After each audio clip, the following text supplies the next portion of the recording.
All right, ladies and gentlemen, boys and girls, UFC 323 just ended. And before I even get to any of the fights, I just want to say this marks the end of an era. The end of an era, guys. I have been a UFC fan or an MMA fan since like 2008, 2009. I remember my very first experience of watching an MMA fight on TV. Fedor Emelianenko knocking out. Who did he knock out? Brent. What was his name? Fedor knocking out Brett Rogers in my head. Fedor Emelianenko, because guys, growing up, we ain't all have it that good. We ain't even have cable at this time. 2009 Strike Force on network television, CBS. This was on regular TV. This gave me my first view of MMA, and it's been off the ground ever since. I've been watching UFC. Shortly after that, I watched Ultimate Fighter season 10 with heavyweights, the Brendan Schaub, Roy Nelson season. I've been hooked ever since. We've been in it for over 15 years now. And I'm glad to say I have never paid for a pay per view. Never paid for a pay per view. And today marks the end of the pay per view era, the link era. Guys, in my high school, we had a group chat. Everybody would hit me up every week for the links. On Twitter, everyone would hit me for the links. And then eventually I just evolved it into my own damn streams where y'all come to me for the links. I want to say shout out to Stream East. Shout out to Crack Streams. The big three. The big three. Stream East streams. Meth streams. Y'all did a service to humanity. And you will never be forgotten for that. But goodbye to the pay-per-view era. Hello to the Paramount era. I got the jailbroke fire stick, so it's free for me regardless. Shout out Dana. You ain't never going to catch me. But what a night of fights, guys. What a night of fights. Is champion yet again. The world is all right yet again.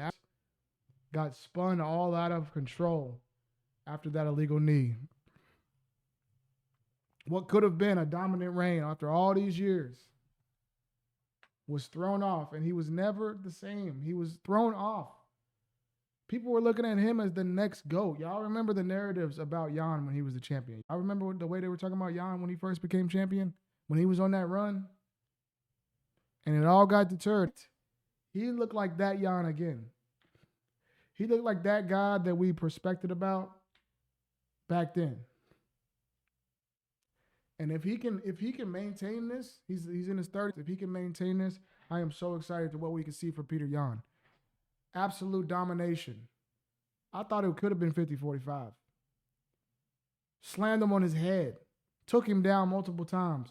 Takedown after takedown. Outstruck him. Hurt him multiple times to the body. Body kicks. Left hooks to the body. Both stances. Switching it up. Bro, Peter Yan look incredible tonight. Peter Yan looked like he could beat anybody in this division, and he could wear this belt for a long time. And now with Peter Yan winning this belt, I know they'll probably give Merab the rematch, the trilogy. But how fun is the division with Peter Yan as the champion? So matchups. Could you imagine Peter Yan versus Umar? Peter Yan versus Umar will be cinema. Peter Yan versus O'Malley rematch. I've been wanting that rematch. It was so close. I'm reading Carson in the chat said O'Malley gonna beat him again. Brother, he barely beat him the first time. I don't think he really did beat him. And do you really think 5 round? A 3-round fight really favored him? 5 round? No. Peter Yan is known for taking a while to get started. That's why I thought that he could be better in this fight, because Peter Yan, people call these type of fighters like he's a computer. In the first round, he downloads your data. That's how Peter Yan fights. And the fact that he already had 5 rounds of data collected fighting against Merab, I thought that he could start a little bit faster than usual in this fight.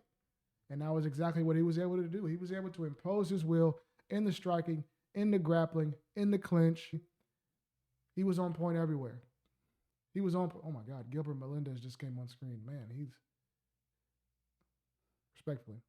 But great performance for Peter Yan, man. I loved it. I thought he could have actually finished him a couple times. I almost had Merab like heaving, bending over at the waist, hurt so badly. Thank you, Carson. I'm just gonna do the quick recap, then we're gonna be out. So I appreciate you through the stream. But yeah, what's next for Peter Yan? What do y'all think? Drop a comment. Let me know what y'all think should be next. Drop a like. Besides an immediate rematch, what they'll probably give Merab because he's the go to the division to a lot. Reading the chat. Harrius Cooter. Harrius Cooter says, bro, why do these champs keep quitting eye poke and now Pantoja? Stop trolling, bro. I thought that this was real analysts. I thought this is real analysts do. Keep quitting. Pantoja quit because of a snapped arm. Dana needs to get control of his fighters. They are a bunch of pussies. Chael Sonnen would have fought. That's a comment I'm reading. That's not me saying that, guys. Because I was pissed off because Pantoja was going to win that fight, guys. I'm pissed. Joshua Van really jumped on the octagon. Hey, I understand you're going to jump on the octagon and celebrate because you're happy you won and your pay scale is about to go up. You're about to get pay-per-view points. Very cool. But come on, bro. You won off a broken arm. Not even like you kicked him in the arm and you broke it. Not even like you in a submission and broke it. Not even like you did nothing, bro. He was literally catching himself and his arm broke. Like, come on.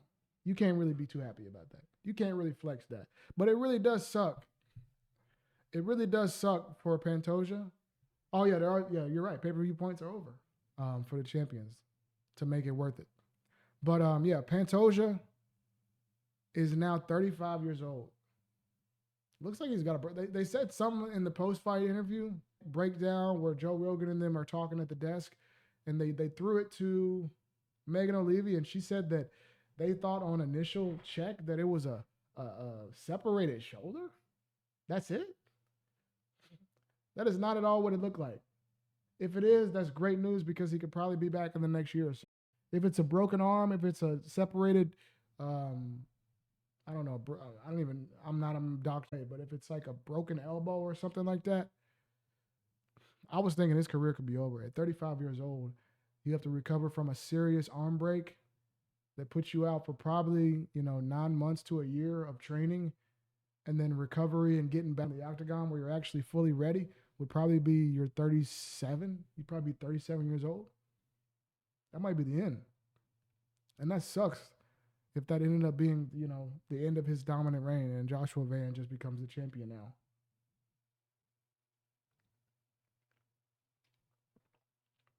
That's exactly what I was just saying about all these guys that are retiring with the belt or leaving the division with the belt. We never get actual turnover where some guy definitively takes the belt from the old champion and starts a new generation. We are not getting that recently.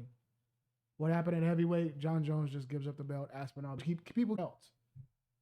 I don't like it. It makes it less prestigious. It puts more asterisks next to their name.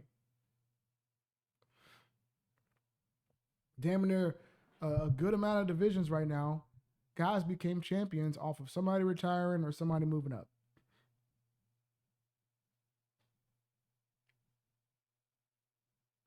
And, I don't like it. I don't like we don't have the transfer of power from generation to generation where you see one guy that seems so unbeatable and then a new guy comes along in the next generation and finally does the unthinkable. And that sucks if we didn't get to see somebody actually do that. Pantoja and his arm breaking is really going to be the end of his career. That's terrible. But who could be next for Van in the event that he's out for a while? Probably the guy that won the fight right before this, Tatsuro Taira. Bit of, in my opinion, a lot of punches near the back of the head region. Could have been, on the edge of illegal.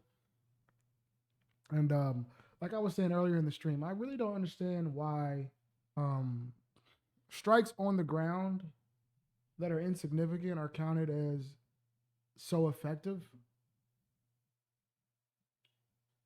When you could land 20 straight strikes on the feet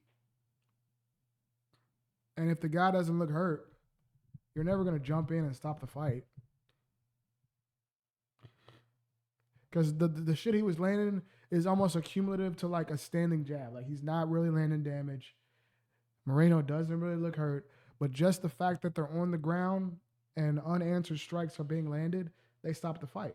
Unanswered strikes on the feet, no, you would never even think to jump in and stop the fight. If he doesn't look hurt, and if they aren't, why does just because they're on the ground make you want to stop it? I don't understand. It is a dumb idea for Moreno to just stay there with your head down, but I don't know, man. That was bordering on early stoppage. And then Henry Cejudo went from an Olympian to getting taken down from Frank Ocean's fuck buddy. Went from an Olympic gold medalist to getting taken down by Frank Ocean's fuck buddy. Father Time's undefeated, and what a shame.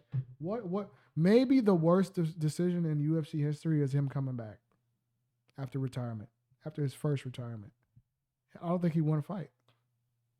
He went from going on this streak. He went from being Triple C, 2-division champ, Fighter of the Year contender, won the flyweight belt. He went from this,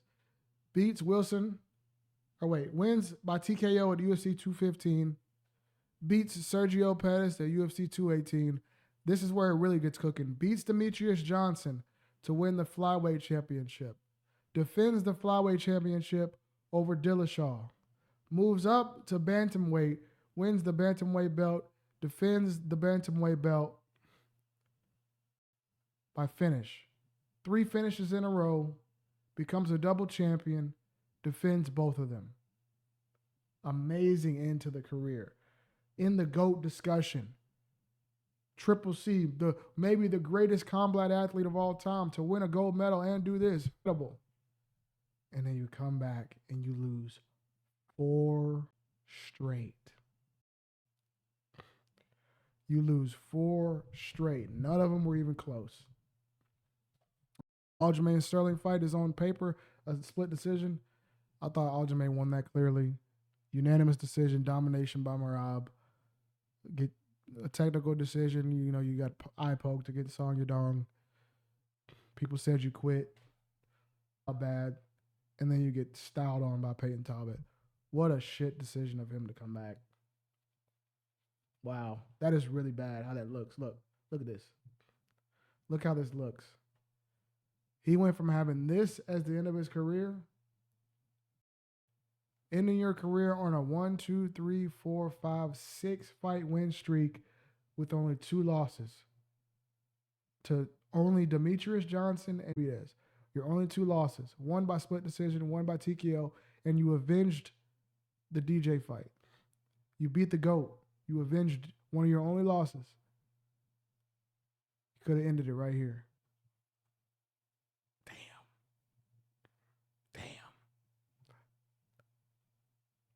Damn. Another draw. I mean, this dude is like, this dude gets all the weirdest decisions. I feel bad for Jan. He hasn't had a clean win in what? He was the champion. He lost the championship, or he lost the title. Then he gets a split decision against Alex Pereira where people thought he won. He loses in a unanimous decision to Carlos Ulberg where people thought he won. He gets a draw against Bogdan tonight. He has a draw against Magomed Ankalaev. He has a TKO against Rakic that's a knee injury. Since he lost the belt, he won a fight by a knee injury. He had a split draw. He lost a split decision that a lot of people thought he won. He lost a unanimous decision that a lot of people thought he won. And now he had a draw. Literally not one definitive fight belt. And he's 40 plus. Times are just wasting away with these weird decisions. Sucks for Jan, but good fight tonight. Very good fight. Very entertaining fight. And, he's still got a place in the division. No one's forcing him to retire. It was very fun. Prelims were great. Early prelims were even more great. Love to see Jalen turn it back. Another things of note that I'll speak about later on this card, but we're going to wrap this up. Thank you guys. Got to get to bed. Appreciate you guys for coming through. End of an era. Goodbye, ESPN. Hello, Paramount. UFC 324 should be fun. 325, that card came out today. That looks great. Dan Hooker, BSD added. And the one I'm really excited about, Rafael Fiziev versus Mauricio Hufi. What do y'all think about that one? Early predictions. He might take down Dan Hooker and dominate. Hopefully not. I like Dan Hooker a lot. And I think the fighting turd, Rafael or Rufi. I can't even talk right now. Good night, guys. Peter Yan, the champ again. All is right in the